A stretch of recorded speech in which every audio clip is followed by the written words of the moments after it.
and you see a lady flashing her cleavages, and you know you like breasts, you know they take eye see breast.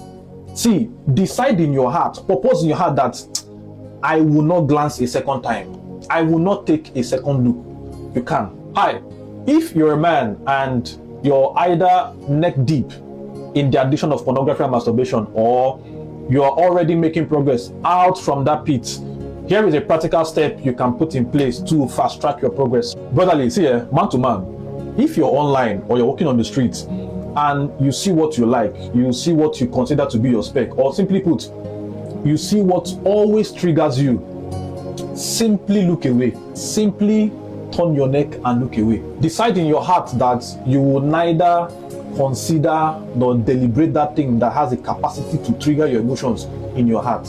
You can.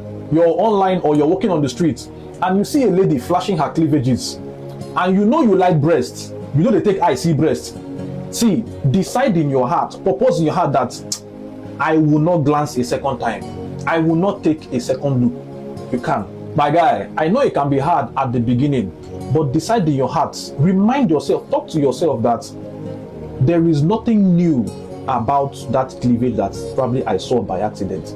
There is nothing new about it. You probably have seen different kinds of breasts, size, colors, and shapes via the erotic videos you've watched over the years, or maybe in real life. What is suddenly new about that one you saw today that warrants you to consider it and then pollute yourself afterward?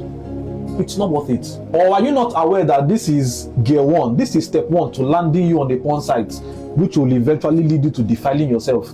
And then it will now translate to, God, I'm sorry. You receive confirmation that He has forgiven you, and then you go around the same circle again. Because this is Satan's plot.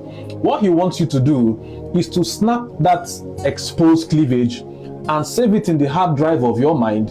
Then later during the day, he will then come and suggest erotic contents to you to Google, referencing from that exposed cleavage that you saved in your hard drive. And before you know it, hours from that point, you are soiled in your own semen. And if you carry out an honest investigation on yourself, that's you probe, how did I land in this place of defiling myself?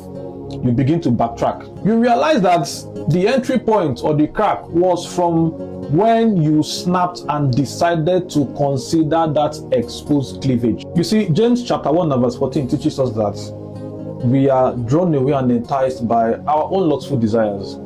And these lustful desires give birth to sin, which then give birth to death. Another simple practical step you can put in place to overcoming this addiction is to see women with dignity, genuine love, and respect. We need to come to the point where we begin to see women in light of how Jesus Christ sees them, rather than as objects of sex and fulfillment of all kinds of erotic desires. Even though most times, some, not all of them, present themselves for patronage. Okay, I mean, just take a look at a simple advert in this our age and time. It's a woman that is being used half naked. But that's not my argument. Men, we are the target. Let it sink in. Now, this video is not one of condemnation. Rather, it's one of hope, because God desires for all of us, every single one of us, to be saved and to live in purity. We can overcome this thing. I don't believe it is hard to crack. We actually can.